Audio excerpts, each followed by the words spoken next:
Now, here is a book that I think ought to be in every home library. It's entitled Color, Communism, and Common Sense by Manning Johnson.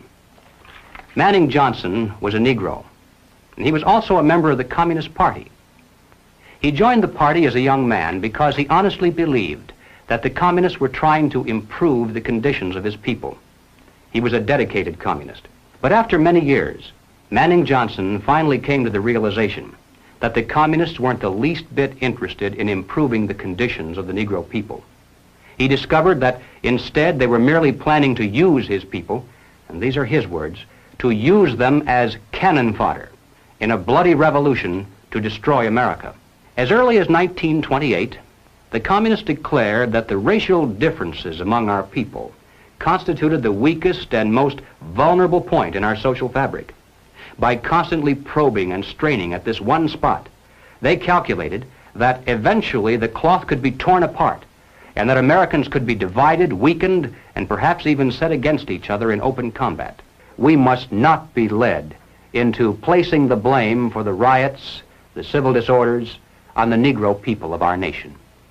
Even those few who are promoting hatred and violence in the black communities are not themselves the cause. They're merely being used by forces far bigger than they are to promote the violent phase of the revolution in America. Hoping to avoid further violence and bloodshed, the public is to be pressured into accepting measures that will move the country gradually and legally toward communism, but without calling it that. The strategy of the proletarian revolution calls for the quiet conversion of our government into a communist regime, but under the banner of socialism. The new program of the Communist Party on this subject has this to say. The term socialism describes but the first stage of a new society that in its full development is called communism. Socialism is a transitional stage. The building of socialism is the communist revolution in America. It represents the process whereby our country can be moved gradually toward communism without the people even being aware of it. They have one and only one solution for all problems: more government, and then more and more until it's total government. Total government is communism. We must not be fooled into thinking that the causes of our civil turmoil are such things as poverty, poor housing, lack of education, and similar social or economic factors. As a matter of fact, most of today's self-styled revolutionaries, black and white, come from good homes, could earn better than average incomes if they wanted to work. And in fact, they're products of some of the finest institutions of higher learning. We mustn't resort to violence either as a means of furthering political or social goals. And we must do everything humanly possible to discourage others from doing so. We must support our local police. Nothing can be quite so damaging to police morale and efficiency as converting every arrest into a trial of the policeman instead of the criminal. Now, in passing, ladies and gentlemen, you may have wondered why the Communist Party has been a staunch supporter of the drive to place a black studies curriculum into our high schools and colleges. Well, the reason becomes obvious the minute you take a look at the textbooks and the study guides. Under the guise of academic balance, these courses have become a brilliant device for conditioning young people to accept still one more part of the total program for revolution. We must discover the identity of those individuals, both above and below, who consciously are furthering the communist program for revolution, and then remove them from their positions of trust and leadership.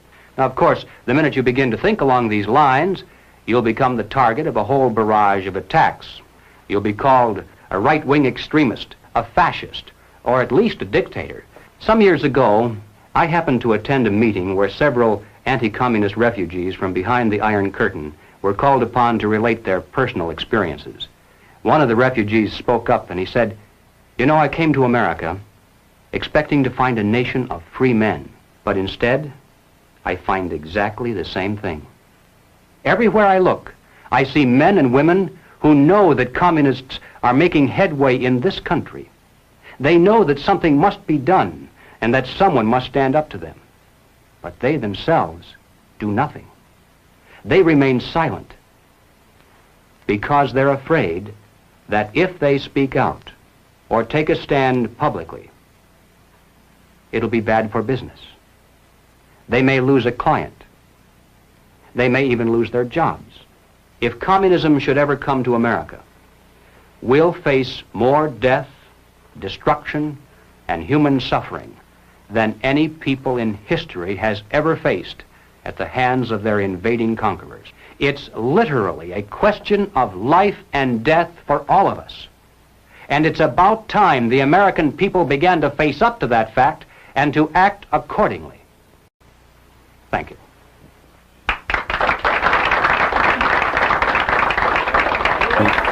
The Soviets use the phrase ideological subversion. What do they mean by it?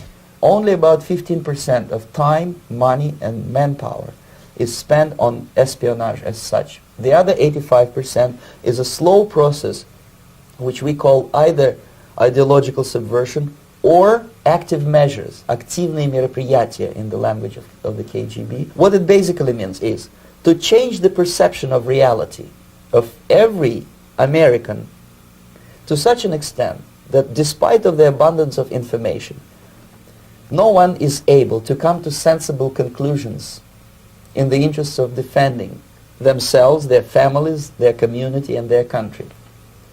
It's a great brainwashing process which goes very slow. It takes from 15 to 20 years to demoralize a nation. Why that many years?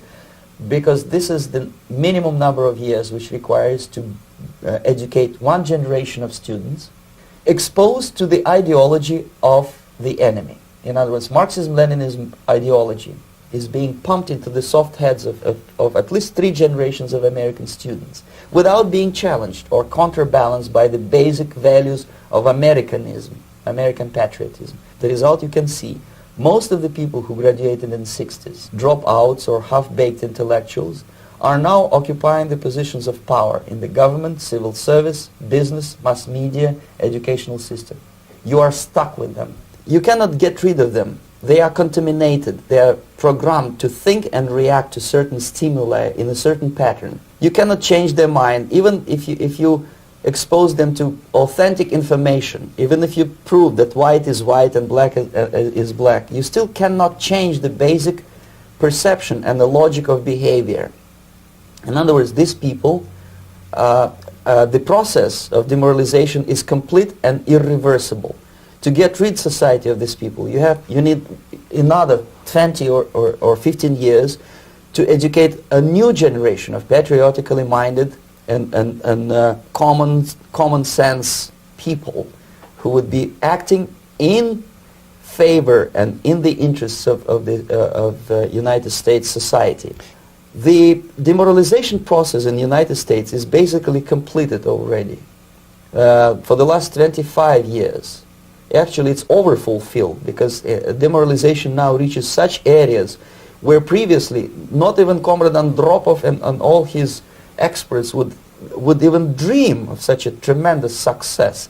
Most of it is done by Americans to Americans. Even if you start right now, here, this minute, you start educating new generation of Americans, it will still take you 15 to 20 years to turn the tide of ideological perception of reality back to normalcy and patriotism. Most of the American politicians, media, and educational system trains another generation of people who think they are living at a peacetime. False.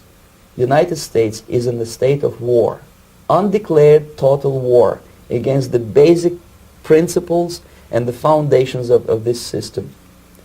And the initiator of this war is not Comrade Andropov, of course. It's the system. However ridiculous it may sound, the world communist system or the world communist conspiracy, whether I scare some people or not, I don't give a hoot. You have literally several years to live on unless the United States wake up. The time bomb is ticking. With every second, the disaster is coming closer and closer. Unlike myself, you will have nowhere to defect to. This is it. This is the last country of freedom and possibility. Okay, so what do we do? What is your recommendation to the American people? There must be a very strong national effort to educate people in the spirit of real patriotism, number one. Number two, to explain them the real danger of socialist, communist, whatever, welfare state, big brother government. If people will fail to grasp the impending danger of that development, nothing ever can help United States. You may kiss goodbye to your freedom, including freedoms to homosexuals, to prison inmate. All this freedom will vanish, evaporate in 5 seconds, including your precious lives. Educate yourself. Understand what's going on around you. You are not living at the time of peace. You are in a state of war. And you have precious little time to save yourself. It's simplistic. I know it sounds unpleasant. I know Americans don't like to listen to things which are unpleasant. But I have defected not to tell you the stories about such idiocy as microfilm, James Bond type espionage. This is garbage. I have come to talk about survival. It's a question of survival of this system. I am now in your boat. If we sing together, we'll sing beautifully together. There is no other place on this planet to defect to. What up, world? It's your main man, Chaziel Sons. Probably the end of 2015, I started to notice infiltrators coming into the movement, which is already, it's been like this for a long time. But I actually started to see them all online, making fake pages, feeding off our emotions, trying to get us involved in things that we're not involved in, trying to get us to believe in things that we weren't familiar with, basically pushing us to be more left and democratic. A lot of the black leaders are straight leading us to our demise. They have us working, doing their dirty work. For their dirty work, I mean the far left's dirty work. Because how they're getting us is they're playing us emotionally. And they're basically saying how racist and how messed up guys are the far right and the neo-Nazis are. So they're getting the gays, they're getting people of other cultures, the people of the far left. I'm talking about the far left. I'm getting somewhere with this. They're getting gays, they're getting black people, anybody who doesn't like Donald Trump, and they want us to be a part of their side.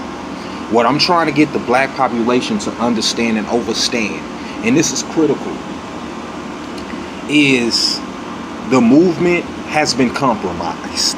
Okay, everybody needs to know that the RBG movement has been compromised. BLM, if you are not caught up to BLM, it is not even a real black organization. It never was. I actually feel bad that I've been keeping a lot of this information cooped up for so long, but I just felt like, it wasn't getting anywhere. There is hidden powers who are controlling the narrative, and they're brainwashing you to feel a certain way about the system, about white people, about every race, and about yourselves. Do not let these beasts, do not let these evil people do this. And I'm not talking about any particular race, man. You got black people, man. Like I said, the movement has been compromised. There is no black RBG movement. If you were claiming BLM, you a real sad motherfucker. This is all a big setup. It's huge propaganda. The biggest propaganda. The people on the left are using us. The Democratic Party are using black people to fight their war with Antifa. It's getting very, very deep. If you don't know who Antifa is, look Antifa up. Basically a terrorist group, but they're basically like a militant group, and they're anti-fascist. That's what Antifa stands for. It stands for anti-fascist. And the media is downplaying this group. They're not telling people about this group. And what they want to do is they want to take the guns away from the people on the far right. Their whole plan is to even a playing field, because the people on the far right, they deal with guns. They have all the guns. And right now, as it stands, the people on the left are set to get slaughtered. That's why they're pushing gun laws. You think I'm a big Trump fan? No, I'm just letting y'all know. I'm just giving the information as I get it. In Las Vegas, that country music show or whatever in Las Vegas, it was pretty much all white people. That was a direct hit. That was a direct hit from the left party. I don't know if you can say Antifa did it, but it was a direct hit from the left going against the right. What I want black people, my people, to understand is don't get involved in something that has nothing to do with y'all. As much as you feel however you feel about the right, they are straightforward. The people on the left are lying to you and trying to get you to do their dirty work and get slaughtered.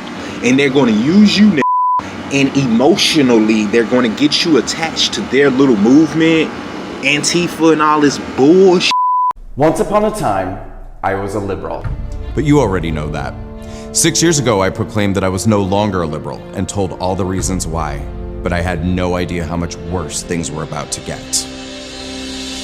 The left is no longer simply intolerant, inflexible, illogical, un-American, and misinformed. In the last 6 years, they have devolved into malicious, corrupt, perverse, sadistic, ruthless, oppressive, and borderline authoritarian behavior and rhetoric. Liberalism has been devoured by leftism, and leftism is just hatred and destruction marketed as virtue. For years now, we have watched as the left has embarked on an intentional and methodical endeavor to radically upend American life. They've pushed for every policy objective that would increase crime and disunity while destroying our economic system, our justice and morality, our right to defend our border, and our right to defend ourselves. Today, the ultimate goal of the Democrats is more power, more control. In an effort to destabilize and divide our society, the left has waged a war on reality, chipping away at our common perception of what is true and what is false. They'll accuse you of doing everything that they do and being everything that they are. They'll say that you're in a cult while they bow down in unison and worship their false idols. They'll say that you're violent while they burn America to the ground, that you're lawless while they defund the police and release dangerous repeat offenders into society. They'll say that you're the Nazi while they lead anti-Semitic tirades from coast to coast, that you're the fascist while they weaponize the federal government against their political opponents, that you are un-American while they burn our flag, kneel for our anthem, and rip our Constitution to shreds. They've created a blatantly hypocritical and overtly dishonest moral structure, feigning outrage over the sins of their opponents while flagrantly ignoring, excusing, and enabling the hateful and dangerous behaviors of their own side. They'll criminalize your right to defend yourself while making martyrs out of attackers. They'll provide sanctuary for illegal migrants, but surveil American citizens they fear are too patriotic. And in the left's abusive false reality, you are the dangerous threat to democracy, as they employ every trick and scheme to remove their political opponents off the ballot. You are a racist, and if you don't acknowledge your racism and inherent bigotry, that's proof that what they say about you is true. In the left's reality, there's no such thing as gender, yet gender identity is the most important thing in the world. This is the most secure election in history. This is a woman. And this is a mostly peaceful protest, but this is an insurrection.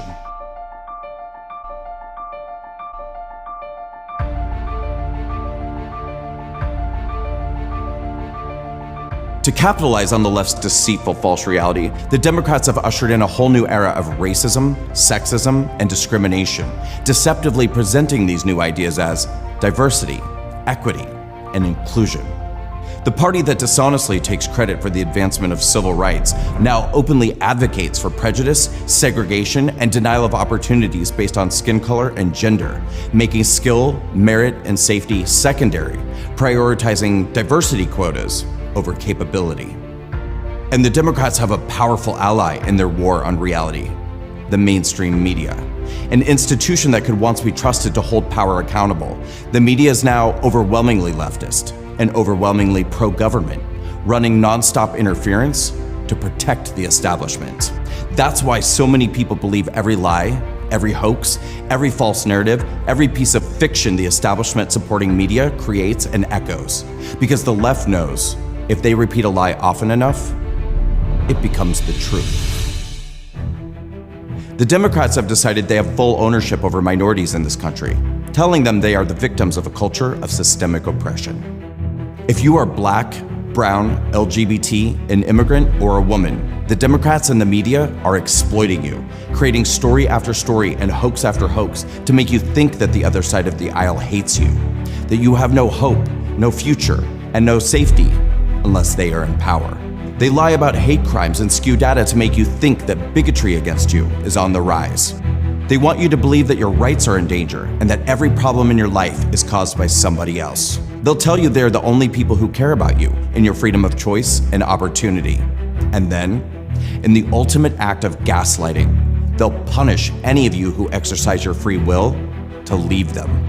They'll call you a self-loathing traitor and tell you you hate yourself if you don't stand in solidarity with their illogical causes and beliefs. They'll ostracize you from your community, cyberbully you, and try to make it impossible for you to exist. This is your punishment for being a minority and daring to disobey them by thinking for yourself. It's critical to Democrats that minorities remain forever segregated and afraid.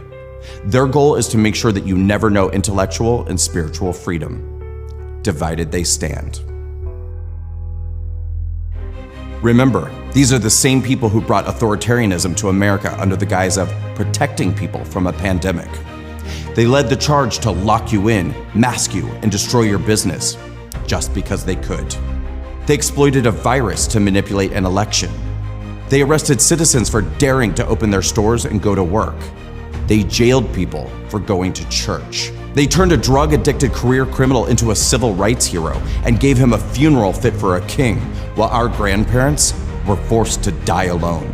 They mandated you take an experimental vaccine they knew was not proven safe nor effective.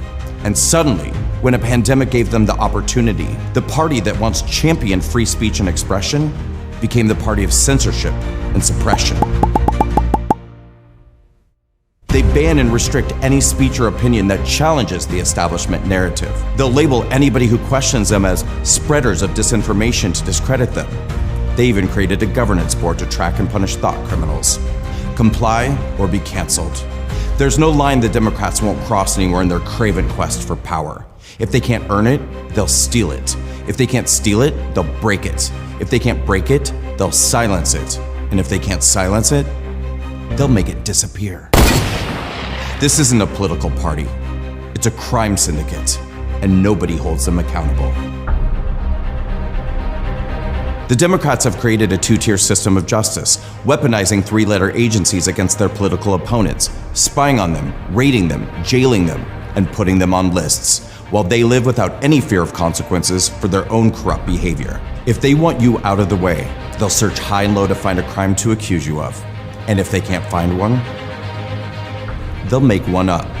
They'll force you to confess to things you didn't do because they have the power to do it. They'll destroy your name and reputation with the help of their media, who report anything the government tells them to. They'll impersonate you by banning you from banks, payment platforms, email services, social media, and air travel, just like communists do. They'll try to destroy every aspect of your life based on the lies they created, then celebrate the devastation they've caused. I should know. They did it to me. They'll convince your friends and family it's their patriotic duty to turn you into the FBI to have you investigated and punished. They'll label you a domestic terrorist to dehumanize you so that no one objects when they imprison you, bankrupt you, and bury you. They'll come after everyone around you one by one, and nobody will stop them because everyone's too afraid. And then it's your turn. And there's no one left to speak for you. So stand up, tell every truth, blow every whistle, sound every alarm, never shut up, never back down. Speak out now while you still can. This is our last chance to save America. Because once your freedom is gone, it's gone, and you'll never get it back.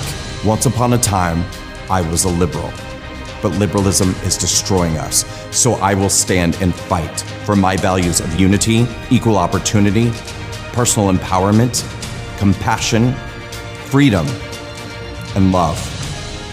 So I continue to walk away